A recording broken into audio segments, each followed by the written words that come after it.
बिस्मिल्लाहिर्रहमानिर्रहीम। नाज़रीन, programme current affair के साथ आपका मेज़बान सैयद आसिफ अली हमदानी हाज़िर खिदमत है। नाज़रीन, ईरान के ताबड़तोड़ हमलों के बाद इसराइल के अंदर इस वक्त जो है वो तबाही के मनाजिर जो हैं वो दिखाई दे रहे हैं,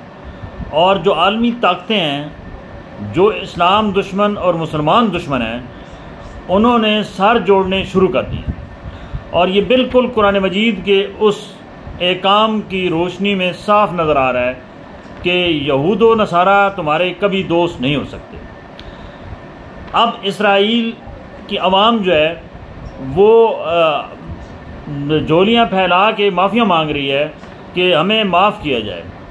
और ये हमारे जो वज़ीर आज़म है नेतन्याहू, इसको भी माफ़ किया जाए।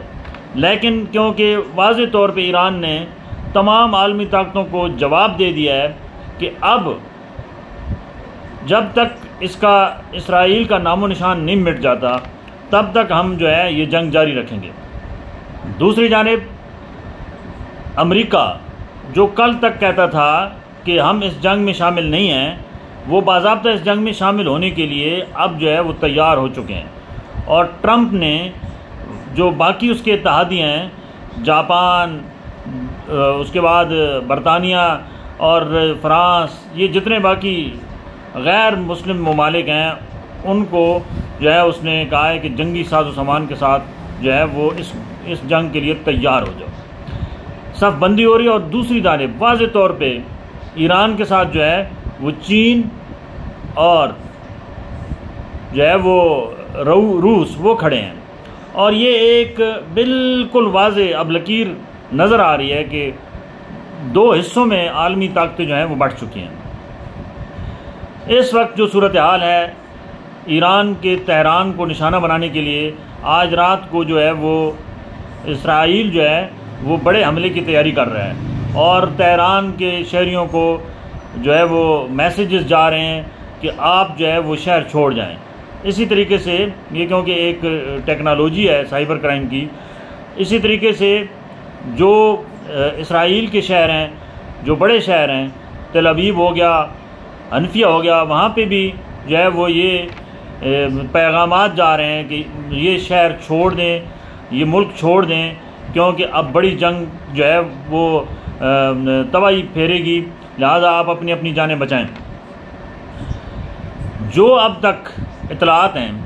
कि ईरान की जो टेक्नोलॉजी है उसके सामने इसराइल पहली दफ़ा जो है वो बेबस नज़र आया, और इसराइल के तमाम जितना डिफेंस सिस्टम था वो नाकाम रहा हमले रोकने में। इस वक्त हर तरफ तबाही है। इसराइल का जो दिफाई जो एक था हेडक्वार्टर, उसको उड़ा दिया गया है। इसी तरीके से वहाँ पे जहाँ पे उनकी जो एटमी टेक्नोलॉजी यानी न्यूक्लियर प्रोग्राम का वो जो मरकज़ था उसको भी उड़ा दिया गया है, और जो वहाँ पे ऑयल रिफाइनरी थी उसको भी बुरी तरह जो है निशाना बनाया गया है, और मेन सप्लाई जो ऑयल की है वो बुरी तरह मुतासर हुई है। इस तरीके से नेतन्याहू जो है वो एक बख्तरबंद में जा चुका है, और उसके जो हवारी हैं, जो उसके मुशीर हैं, वो भी छुप चुके हैं। और इस वक्त जो डायरेक्ट हमले हैं वो मुख्तलिफ, क्योंकि ये टेक्नोलॉजी की वार है, एटमी टेक्नोलॉजी की वार है, इसमें कोई ज़मीनी लड़ाई तो है नहीं, ये सारी जो है वो मिज़ाइल्स और मुख्तलिफ बैलिस्टिक जो मिज़ाइल हैं वो मारे जा रहे हैं दोनों जानिब से। तो इसकी जो आइंदा आने वाले दिनों में अगर ये जंग जारी रहती है तो दायरा भी वसी होगा, और फिर अमेरिका के साथ भी ईरान ने वाज़ेह तौर पे कहा है कि अगर अमेरिका ने इस दफ़ा कोई भी इसराइल की हिमायत की या इसराइल की मदद की तो ये बात याद रखे कि हम अमेरिका को भी नहीं छोड़ेंगे। इसका मतलब है कि रूस, चाइना, तुर्की और ईरान वो एक साइड पे जो है वो मुकाबला करेंगे, दूसरी जानिब जो है वो अमेरिका, भारत और उसके साथ फ्रांस, जापान, इटली और बरतानिया, ये जो है वो जो पहले इत्तेहादी थे, जहाँ जहाँ पे मुसलमानों के साथ जुल्म ज़्यादती होती थी, वो इत्तेहादी जो है वो अक़वाम मुत्तहिदा के जो है वो बड़े दादे बन के वहाँ पहुँच जाते थे कि हम मदद को आ रहे हैं। ये जंग दो हिस्सों में तकसीम होगी, और ये जंग कोई आम रवायती जंग नहीं होगी, ये हथियारों की जंग है और बड़े मोहलिक हथियारों की जंग है। इसके साथ जो है जैसे हिरोशिमा पे मारा गया था बम, वो वाले जो है वो मनाजिर भी देखने को मिल सकते हैं, क्योंकि ईरान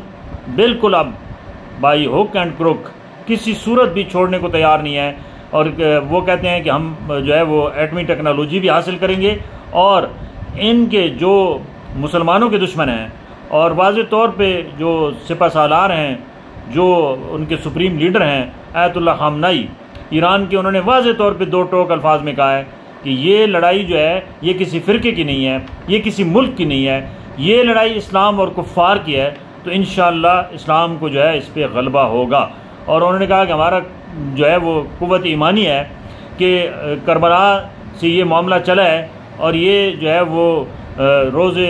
अबद तक रहेगा, और मुसलमानों का ये फ़र्ज़ हो चुका है मुसलमानों पे कि वो जिहाद करें इन कुफ़ार के ख़िलाफ़ जो मुसलमानों को जो है वो नस्ल कुशी कर रहे हैं, जो मुसलमानों के साथ जो है वो नारवा सलूक रखते हैं, जो मुसलमान ममालिक के अंदर जो है वो यलगार करते हैं, और जो अपनी जो है वो दहशत